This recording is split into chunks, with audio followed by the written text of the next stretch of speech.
Good morning, y'all. It is January 28th, and my wife just dropped me back off at Woody Gap. So that last video you saw, we were getting close to Preacher Rock, and I guess because I had been sweating, so all my clothes were wet. And then my that outdoor research helium 2 rain jacket, it started to wet through. Like it's lost all its like water resistance. And I started, like, my fingers started getting numb, and I started getting really shivery when I would stop hiking. So that was a big reason we came back down. So I got rid of that raincoat. I got a much heavier raincoat, which will keep me dry and warmer if I get into that cold rain again. And so when I got home the next day, I woke up and I had this horrible cold. I still have it a little bit, but I feel a lot better. So I was laid out for a couple days with that, and then I found out that a close family member passed away unexpectedly. I think he's only like maybe 59, maybe 60, and he had a heart attack, and it was just unexpected. No one saw it coming, so that was a shock. And yeah, so it was a crazy time, but I'm back on trail, and I'm staying on. I'm planning on getting off in Hiawassee at Dix Creek Gap, which should be early Friday when I get there. But that's my plans. But you know how plans are, they change. So, but that's my plan for now. And today I'm going up to Preacher Rock on AWOL guide. They call it Big Cedar Ledges because this mountain is called Big Cedar Mountain. And then I'm gonna hike the section, go up Blood Mountain, come down to Neal Gap, and try to hike about like 4 miles past that. That's my plan today, but I don't know why I even make plans sometimes. But anyways, I'm gonna keep on hiking northbound, and I will get back with y'all. All right.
Hey y'all, so I am at Lance Creek.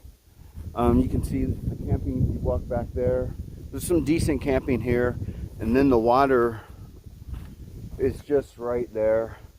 A lot of thru hikers end up camping here because I think it's 10.5 or 10-ish from Gooch Mountain Shelter, and like a little bit more from the Gooch Mountain Camping. And so for people starting out, that's a good mileage to stop at. And a big reason people stop here is because after this, when you get to Girard Gap to Neal Gap, they require a bear canister.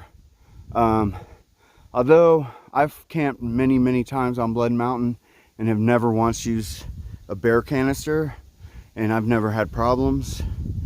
And from what I understand, it was from a problematic bear from some years back. And that bear ended up getting euthanized. But they just kept the rule in effect. So yeah.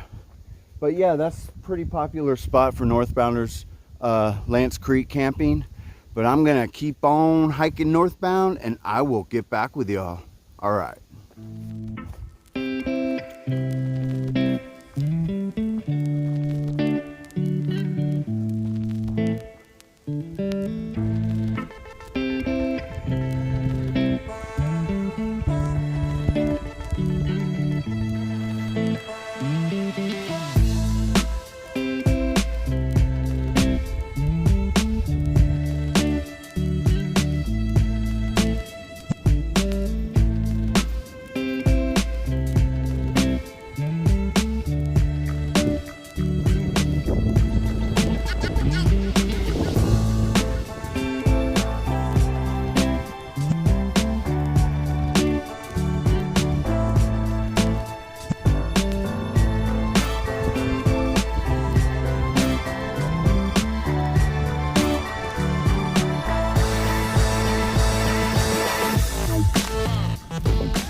Hey y'all, I am at Slaughter Creek. You see the sign right there? That is Slaughter Creek Trail. And there's the creek.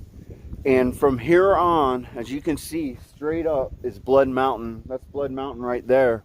So right when you get to Slaughter Creek Trail and you get to these steps, this is where the climb starts getting hard for Blood Mountain. Now, I'm not gonna scare everyone. It's not a super hard climb, and I think people over exaggerate it. But it's not super easy either. And this part right here is when it starts getting tough. Now, if you plan on camping up on Blood Mountain or before Neal Gap, you got to get your water here. There's no water up on Blood Mountain at all. You got to get your water from Slaughter Creek and carry it up to Blood Mountain if that's what you plan on doing. In 2016, a lot of people did camp up there. I ended up hiking just all the way to Neal Gap, and I ended up meeting these guys who split a cabin with me like 3 ways. I think it ended up costing like 20 bucks. So that was awesome. Well, anyways, I got my water, got a little water to hold me to Neal Gap, and I am going to start the climb up to Blood Mountain, and I will get back with y'all. All right.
Right, y'all, there it is, Blood Mountain Shelter. So, got up on top of Blood Mountain.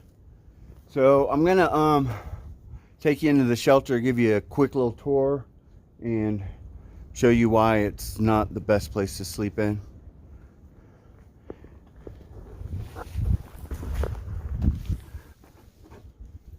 All right, this is when you enter. So you can see there's room in here, but there's a window. So if the wind's blowing, it blows around in here and circulates a lot. There was a fireplace, but you can tell they sealed it up. And there's room to lay down, but you can tell there's another window over on this side too. So when the wind and rain blows, it just comes right in here and saturates the ground. So here's the back room, and it's just a single room, but you can see there's 2 windows. So when it's windy and rainy, this whole place floods out. It's not the best place to sleep. I slept in it once, and remember I woke up a couple times. You can see these walls will be holes in these walls. And so when I looked up, I could see mice sticking their heads out of the plaster, the missing plaster. So yeah, it's not the greatest place to sleep in, but you can sleep in it for sure. All right, I'm gonna get back to hiking, get down to Neal Gap, and I will get back with y'all. All right.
Hey y'all, I am at Neal Gap at Mountain Crossings. I had to go in, I had to get a fuel canister and just some candy, and I got a couple protein bars. So it is, I think like 1:40 right now. So I think I'm gonna hike. I might go to the spot called Floral Top. It's 3.8, but it depends. I think it's on the side of where the wind's not blowing, because the wind's coming, it seems like coming from the west. So I need to make sure I'm on the other side, and I never really know until I'm there. But if not, there's a few spots around there to bail out. There's Bull's Gap, and then there's a couple spots leading up to Floral Top, and then there's a camping spot right after Floral Top at the bottom, which I do think that place is windy though, but I can't remember for sure. But anyways, yeah, I'm gonna get back to hiking and see what it looks like, and I will get back with y'all. All right.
Alright y'all, this is my home for the night.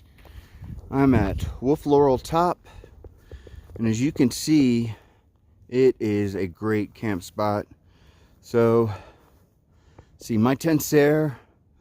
There's another spot there, another spot there. Let's see. I mean, you could put a tent here too, near that fire pit. It's in the mud though. And there's another little fire pit. That's where I'm gonna sit, right there. And then you have all this flat spot, all that flat spot. And then back in here, there's some more flat spots. But check this out. This is what's so beautiful about this spot. This is your view, and the sun comes up somewhere around here. So you catch a good sunrise. I don't know. Well, the sun's setting there.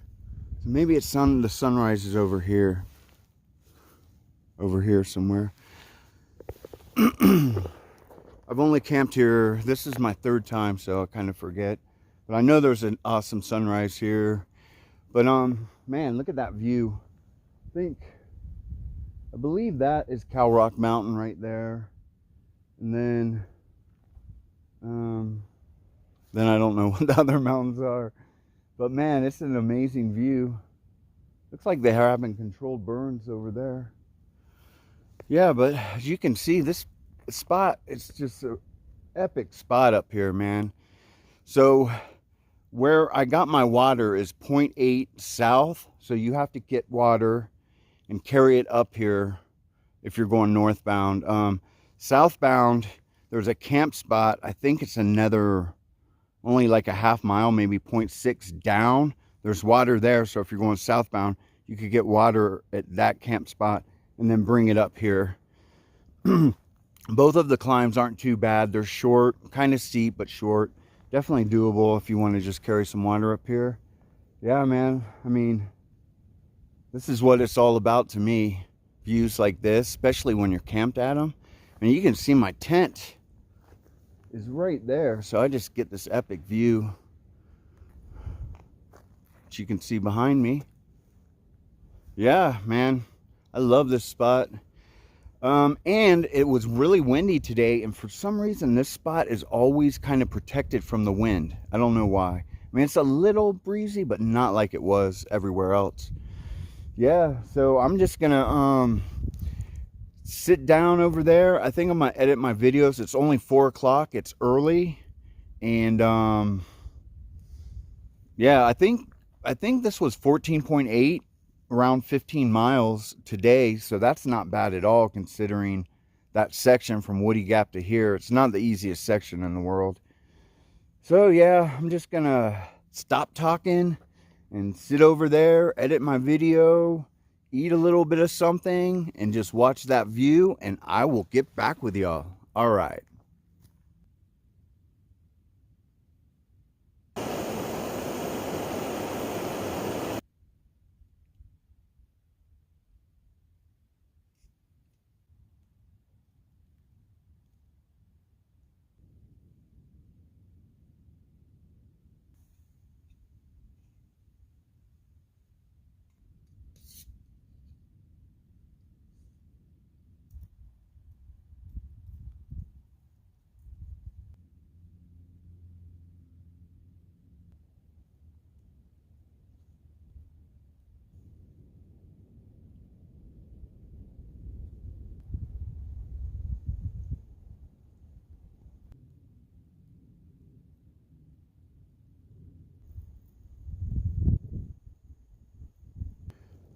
Hey y'all, so I'm gonna end it for today.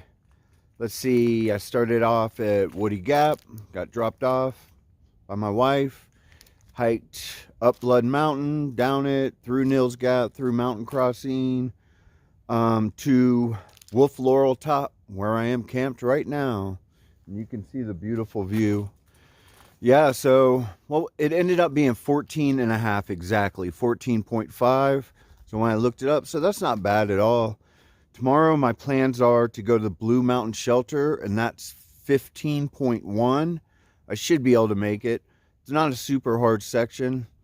Not easy, but not super hard. And I think there's a slight chance, like a 40% chance it's going to rain tomorrow night. So that's why I want to definitely hit that shelter and try to stay in it. And then, yeah. And then the next day I should hike almost to Dix Creek Gap. And like I said, early Friday morning, get off at Dix Creek Gap. But I'm getting way ahead of myself and I should just take it one day at a time. Man, the moon it's a little crescent moon. Man, I've been in this North Georgia area sections, God, for years now, and but it never gets old. It's such a beautiful, beautiful, beautiful place. Georgia's definitely underrated, but I'm probably biased too, because like I said, I've lived here for a while. I call it home, but man, I don't know. I love it. So anyways, I will talk with y'all in the morning. All right.